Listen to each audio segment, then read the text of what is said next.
जब तक जिंदा हो तब तक सीखने की कोशिश करो।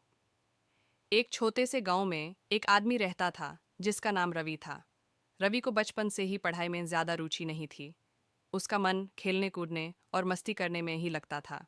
उसके परिवार वालों ने कई बार उसे पढ़ाई पर ध्यान देने की सलाह दी, लेकिन रावी को कभी इस बात का एहसास नहीं हुआ कि सीखना कितना जरूरी है। एक दिन रावी का दोस्त राजेश उससे मिलने आया। राजेश अब एक अच्छी नौकरी कर रहा था और अपनी जिंदगी में सफल हो गया था। रावी ने राजेश से पूछा, यार, तुम इतनी जल्दी सफल कैसे हो गए? मैं तो अब तक वही का वही हूँ।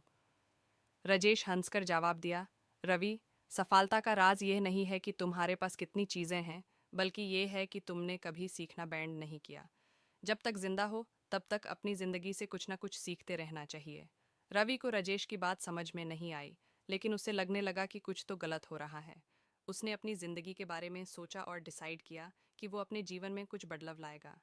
रावी ने सोचा कि अगर राजेश जैसे लोग अपनी जिंदगी में सीख कर सफल हो सकते हैं, तो उसके लिए भी कुछ करना मुमकिन है।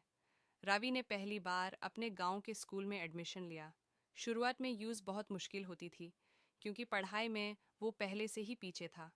लेकिन रावी ने हर दिन अपने आप से कहा, जब तक जिंदा हो तब तक सीखने की कोशिश करो। हर दिन वो नए कॉन्सेप्ट्स को समझने की कोशिश करता, अपने गलतियों से सीखता और अपनी मिस्टेक्स को सुधारने की पूरी कोशिश करता। एक साल बाद रावी को अपनी मेहनत का फल मिला। उसके मार्क्स बेहतर हो गए और उसका दिमाग भी तेज़ हो गया। उसने पढ़ाई के अलावा नए स्किल्स भी सीखने शुरू किए, कंप्यूटर प्रोग्रामिंग और फॉरेन लैंग्वेजेस तक। रवि को समझ में आया कि लाइफ में कभी रुकना नहीं चाहिए। जब तक हम जिंदा हैं, हमें सीखना और अपने आप को सुधारना चाहिए।